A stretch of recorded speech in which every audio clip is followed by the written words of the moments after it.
annual financial workshop on mutual funds, loan management, personal finance on November 16 and 17. Register now. Hi hello namaste, welcome back to iDream Media. ఈరోజు మనతో ఉన్నారు stock market analyst అయిన రామచంద్రమూర్తి గారు. ముఖ్యంగా after American result Trump గెలిచాక ఇప్పుడు Indian stock market కానీ American stock market కానీ ఏ విధంగా ఉంటే వీటి మధ్య రిలవెన్స్ అనేది తెలుసుకుందాం. నమస్కారం సార్. నమస్తే అండి సార్, ట్రంప్ తీసుకున్న డెసిషన్ తర్వాత రెండు స్టాక్స్ పేర్లు గట్టిగా వినిపించింది అమెరికాలో. టెస్లా 14% రైజ్ కానీ 24% రైజ్ ఇందులో అయితే ట్రంప్ మీడియాలో జరగడం జరిగిందనమాట.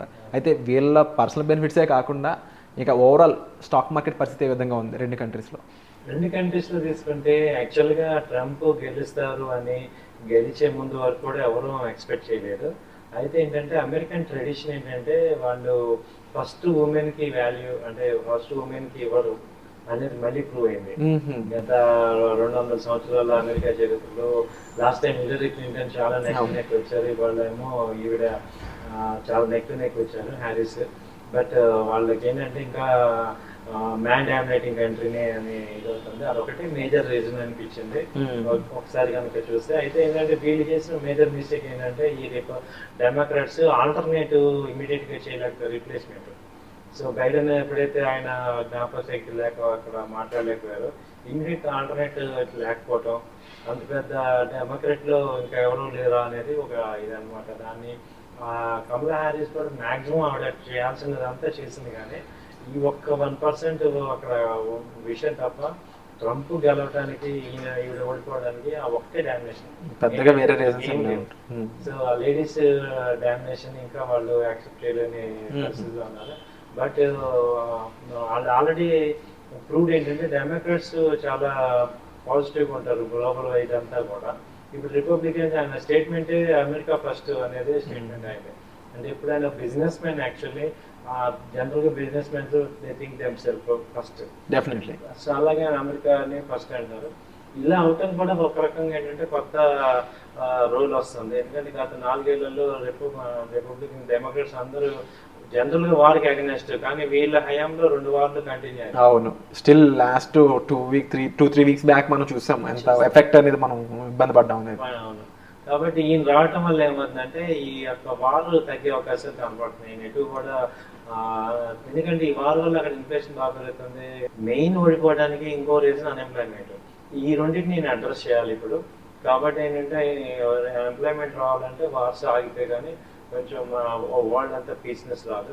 ఎందుకంటే ఎక్కువ అమౌంట్ గ్రాంట్స్ అన్ని కూడా వీళ్ళు బయట ఈ వార్స్లో ఖర్చు చేస్తున్నారు.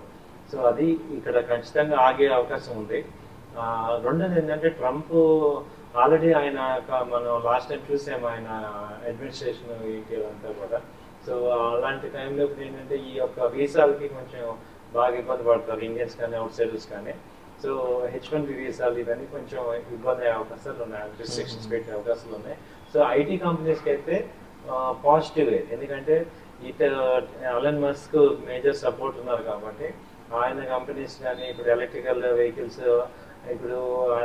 వెహికల్స్ టెస్లా ఇండియాలో రావడానికి ఎక్కువ అవకాశం వస్తుంది, స్కోప్ ఉంది అనేది కనపడుతుంది. ఎందుకంటే ఇండైరెక్ట్ గా ట్రంప్ వెనకాల మస్క్ ఉన్నారు అనేది కాబట్టి అదొక అడ్వాంటేజ్ ఆయన పాయింట్ ఆఫ్ వ్యూలో. కానీ ఇండియన్ పాయింట్ ఆఫ్ వ్యూలో కూడా ఎలక్ట్రికల్ వెహికల్స్ కి బూస్టింగ్ అయితే అవుతుంది. సో ఓవరాల్ గా ఏంటంటే మనం కూడా ఈ రిపబ్లికన్స్ ఆల్రెడీ చూసాం కాబట్టి కొంత అంత పెద్ద నెగిటివిటీ ఏం రాదు. ఎందుకంటే ఇండియాకి ఏమైందంటే ఇవాళ 3rd లార్జెస్ట్ ఎకానమీ అవుతున్నాము. So we are not participate in wars లో లేవు కాబట్టి మనకి పెద్ద ఎక్స్పెండిచర్స్ ఏం లేవు. ఓన్లీ ఏంటంటే ఆ ఇంపోర్ట్స్ గోల్డ్, క్రూడ్కి ఆల్టర్నేటివ్ చూస్తున్నాం. సో డాలర్ అయితే ఏంటంటే ఈ డాలర్ ఇండెక్స్ బాగా పెరగడం, రూపీ వీక్నెస్ అవుతుంది. బాగా మెయిన్ పాయింట్ అనేది అదొకటి బాగా వీక్నెస్ అవుతుంది. అలాగే ఈ నవంబర్ డిసెంబర్లో ఎఫ్ఐఎస్ పెద్ద ఎత్తున వెళ్ళిపోతుంటారు, ఫండ్స్ బ్యాక్ అవుతుంది ఆల్రెడీ. అంటే ఎఫ్ఐఎస్ సెల్లింగ్ అనేది ఏ రకంగా ఇండియన్ స్టాక్ మార్కెట్ ఇంపాక్ట్ చేయబోతుంది అంటారు?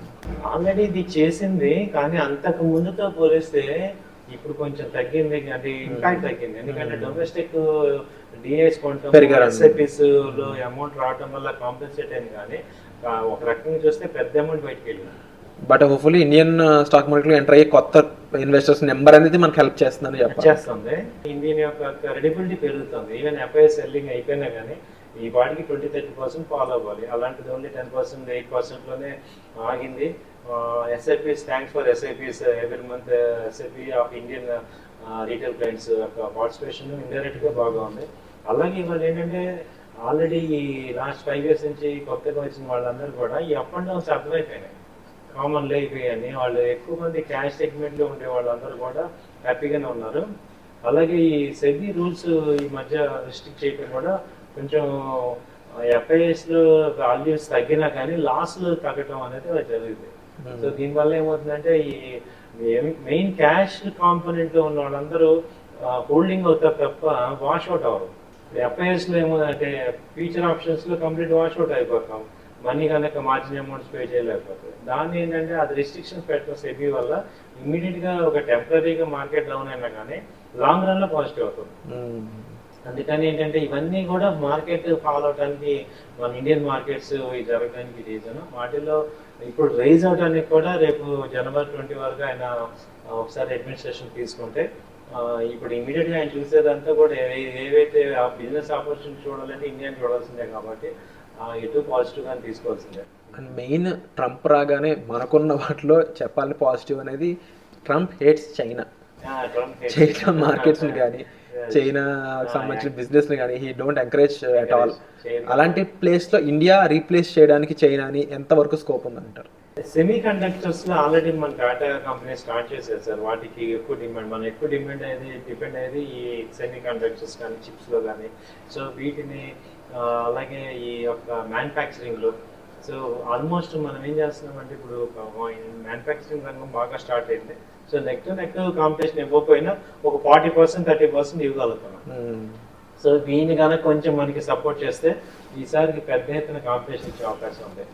సో అందులో చైనా ఏంటంటే వాళ్ళు ఎవ్రీ టైం రూపీ వాల్యూ వాళ్ళ వాల్యూని తగ్గించుకొని ఇది చేస్తారు తప్ప అది ఒరిజినల్ గ్రోత్ కాదు. సో ఎప్పటికప్పుడు రూపీ వాళ్ళ కరెన్సీని డివాల్యూట్ చేసుకుంటూ ఎక్స్పోర్ట్స్కి ఇస్తున్నారు తప్ప ఒరిజినల్గా కంట్రీలో చూసుకుంటే రియల్ ఎస్టేట్స్ పడిపోయినాయి, స్టాక్ మార్కెట్స్ డౌన్ అవుతున్నాయి. సో ఒక అంతకు ముందు ఉన్న షైన్ ఇప్పుడు లేదు చైనాకి. సో ఓవరాల్గా చూసుకున్నా కూడా ట్రంప్ డెసిషన్స్ అనేవి ఏ విధంగా ఉంటాయి వార్ఫేర్ మీద కానీ, వార్ఫేర్ మీద జరిగే ఇష్యూస్ తగ్గితే డెఫినెట్లీ కంపెనీస్ కానీ ఇండియా అంటే కంట్రీస్ ఫర్ స్టాక్ మార్కెట్స్ కానీ మంచి రిలేషన్ అనేది ఏర్పడుతూ ఉంటుంది. సో ఫుల్లీ ఇవన్నీ బెటర్మెంట్కి దారితీయాలని మనస్ఫూర్తిగా కోరుకుంటున్నాను. అంతేకాకుండా ఇలాంటి సిచ్యువేషన్స్లో అంటే ఎలక్షన్ ఈవెంట్స్ కానీ వార్ఫేర్ కానీ ఇలాంటి టైంలో స్టాక్ మార్కెట్లో ఇన్వెస్ట్ చేయడం చాలా ఆచితూచి చేయాలండి. అలాంటి టైంలో ఒక రైట్ ప్రొఫెషనల్ ఎవరైతే ఉంటారో వాళ్ళని మనం కన్సల్ట్ చేయడం ద్వారా మనకి సరైన ఇన్వెస్ట్మెంట్ ఏ విధంగా చేయాలి, రిస్క్ ఏ విధంగా మనం బ్యాలెన్స్ చేసుకోవాలని చెప్తూ ఉంటారు. అలాంటి సలహాల కోసం మీరు డిస్ప్లే నెంబర్స్ కాల్ చేయడం ద్వారా మీరు రామచంద్రమూర్తి గారిని సంప్రదించవచ్చు. Thank you so much.